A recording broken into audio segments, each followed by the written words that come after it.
हमारा भी दिमाग वहाँ जा रहा है कि पेमेंट कौन किया दीघा रिजॉर्ट के मीटिंग का, ये भी पता लगाना बहुत ज़रूरी है।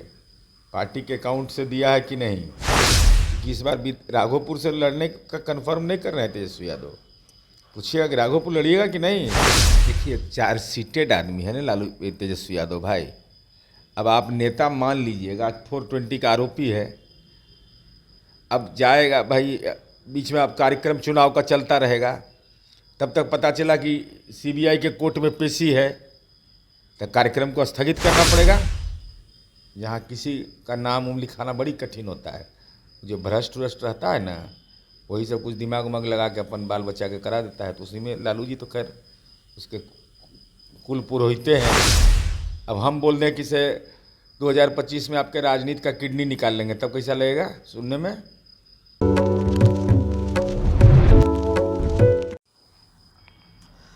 नमस्कार, मैं प्रशांत और आप देख रहे हैं द एचडी। देखिए, बिहार के अंदर चुनाव है इस साल, और इस चुनाव को लेकर बिहार के दोनों बड़े गठबंधन, चाहे महागठबंधन है या फिर एनडीए, दोनों तरफ से तैयारियां चल रही है। कल एक बड़े स्तर की बैठक हुई है महागठबंधन की तरफ से, जिसका नेतृत्व तेजस्वी यादव कर रहे थे, और महागठबंधन के सभी घटक दलों के जिलाध्यक्ष और जिला स्तर के जो अधिकारी थे मौजूद थे। वहाँ से निकलने के बाद तेजस्वी यादव सीएम को लेकर कहीं ना कहीं टारगेट करते हुए नजर आ रहे थे, और वो कह रहे थे कि सीएम थक गए हैं। तो इस मुद्दे पर हमारे साथ बातचीत करने के लिए जदयू के मुख्य प्रवक्ता एमएलसी नीरज कुमार जी हमसे बातचीत करेंगे। सीएम को थका हुआ बता रहे थे तेजस्वी जी। क्या बोलने से ही हम सोचते हैं, ये छुट्टल कारतूस सब ये है, नीतीश कुमार जी पर बयान देता है। दुर्भाग्य है न, राजनीति में सीखने की प्रवृत्ति होनी चाहिए। अगर आप अपने आप को समझ लीजिए कि हम सर्वज्ञानी हैं, तो आपसे बड़ा अज्ञानी कोई नहीं है।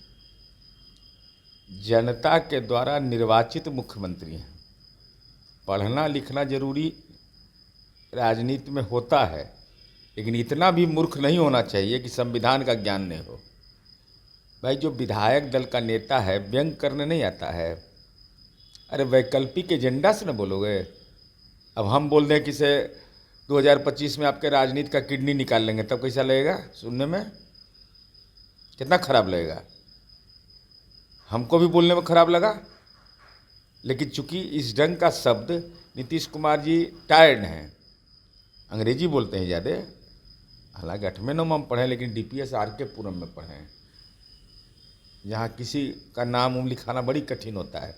जो भ्रष्ट व्रष्ट रहता है ना, वही सब कुछ दिमाग उमाग लगा के अपन बाल बच्चा के करा देता है। तो उसी में लालू जी तो खैर उसके कुल पुरोहिते हैं। तो टायर्ड मुख्यमंत्री ने यह सुविधा प्रदान कर दिया कि दीघा में रिजॉर्ट बन गया। अब पूंजी किसका लगा मीटिंग में हम नहीं जानते हैं, क्योंकि अपना तो खर्चा करने वाला ये लोग नहीं है, ये हम जानते हैं अच्छा से। ऐसे हम पता लगा रहे हैं कि पेमेंट कौन किया है। सब हमारा भी दिमाग वहाँ जा रहा है कि पेमेंट कौन किया दीघा रिजॉर्ट के मीटिंग का, ये भी पता लगाना बहुत ज़रूरी है। पार्टी के अकाउंट से दिया है कि नहीं, ये सब पता लगाएंगे इस सब का, क्योंकि हम जानते हैं कि सब बीपीएल टप का करप्शन करता है। तो अब हम जगह जगह सम्मेलन कर लिए, ये अभी बैठकें कर रहे हैं। तब बैठक में क्या हो रहा होगा, ये कह रहे हो कि भाई हमरा कुछ उपाय करिए ना भाई, हमरा कितना दिन तक के ऐसे हम वेटिंग लिस्ट में पड़े रहें। वेटिंग लिस्ट में न तेजस्वी यादव हैं अभी तक हैं। आरएसईओ ने पहुंचा रहा है 3 बार के मीटिंग में, नेता बनाने में। अभी बताइए, तो सीपीआई सीपीएम में माले डरा के रखता है तेजस्वी यादव को। और लालू यादव बीमार पड़ गए भाई इसी के चलते। बेचारा के एक को इच्छे है, अरे उनका कोई क्या मतलब, उनको दलित अति पिछड़ा अल्पसंख्यक से तो मतलब है नहीं। सब हमारे बेटा बेटी के मिल जाए, पढ़े लिखे नहीं, सबके नौकरी राजनीति में मिल जाए। इसे ही धर्मशाला है राजनीति, आओ यहाँ सेवा दे दो, यही इनका काम है। तब बेचारा यही इच्छा है कि हमारे बेटवा के नेता कैसे बना दे, क्योंकि इस बार राघोपुर से लड़ने का कंफर्म नहीं कर रहे हैं तेजस्वी यादव। पूछिएगा कि राघोपुर लड़िएगा कि नहीं। हमको जानकारी मिल रही है कि एगो भाई बांसुरी बजावे वाला तो पलायन कर गए, दूसरा भी पलायन के तैयारी में है, लेकिन हम लोग पकड़े हुए हैं, भागने नहीं देंगे। राघोपुर से लड़िए, तब पता चलेगा कि विकास रिटायर्ड मुख्यमंत्री का क्या काम है। एक सवाल होगा, आपने माले की बात की और साथ ही तेजस्वी यादव के सीएम बनने को लेकर बात की। कल हमने जब बात किया था दीपांकर भट्टाचार्य से कि सीएम फेस क्या आप लोग तेजस्वी यादव को मान चुके हैं, तो उनका कहना था कि जो बड़े पार्टी का नेता होगा वो सीएम फेस होगा। मतलब गोलमोल ही जवाब है। अब बड़े फेस पार्टी की बात करें तो कांग्रेस भी बड़ी पार्टी है और कांग्रेस की तरफ से भी नाम नहीं खोला जा रहा। इस चीज़ को कैसे देखें? देखिए, 4 सीटेड आदमी है ना लालू तेजस्वी यादव भाई। अब आप नेता मान लीजिएगा, 420 का आरोपी है। अब जाएगा भाई, बीच में अब कार्यक्रम चुनाव का चलता रहेगा, तब तक पता चला कि सीबीआई के कोर्ट में पेशी है, तो कार्यक्रम को स्थगित करना पड़ेगा कि लालू तेजस्वी यादव पिता लालू यादव हाजिर हो। तो लाज लगेगा माले को, सीपीआई सीपीएम को लाज लगेगा कि अरे भाई ऐसा नेता के हम चुन लिए जरा कोर्ट में पेशी होता है। तो हमको लगता है कि धर्म संकट में है गठबंधन, और ज़्यादा इसके चलते कि 4 सीटेड के चलते हैं। भाई 4 सीटेड होगा तो मुकदमे की सुनवाई होगी ना भाई। आई 4 वर्ष के उम्र से ज़मीन लिखवाना शुरू किए, 4 वर्ष की उम्र में, तो स्वाभाविक है। ये हमको लगता है, ऐसा हमारा कोई आरोप नहीं है, लेकिन महागठबंधन के घटक दल मानसिक द्वंद्व में है। अब पूरा चुनाव चल रहा है और चुनाव के बीच में कोर्ट में पेशी, फिर कह देगा कि भाई फिर अगला डेट को ही, तो पूरा कार्यक्रम भंडोल हो जाएगा ना।